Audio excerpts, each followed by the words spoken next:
In this problem, we'll solve an equation. We'll solve the equation x times x minus 3 equals 28. Now, this problem could be a little tricky because we know we want something in factored form in order to use the principle of zero products.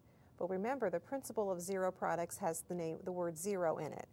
We need to have a zero on one side of the equation before we can use the principle of zero products. So although this side's factored, we're going to have to multiply it out and subtract 28 from both sides and then refactor in order to be able to use that principle of zero products.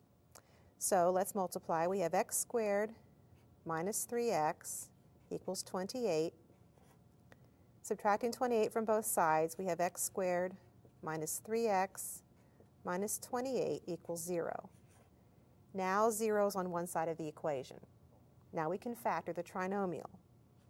Well, this trinomial factors into two binomial factors. Both of them have a first term of x. The second term, we need a product of negative 28 from these two terms, and then the sum of the two numbers has to be negative 3. Well, those numbers we want are negative 7 and positive 4. Now we have a product that's equal to 0. So we can set each of those factors equal to 0. We write x minus 7 equals 0, or x plus 4 equals 0.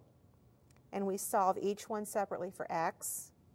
Adding 7 to both sides, I have x equals 7, or subtracting 4 from both sides, I have x equals negative 4. I have two numbers. I check them both in the original equation and find that each of them will make the equation true. So I state that the solutions are 7 and negative 4.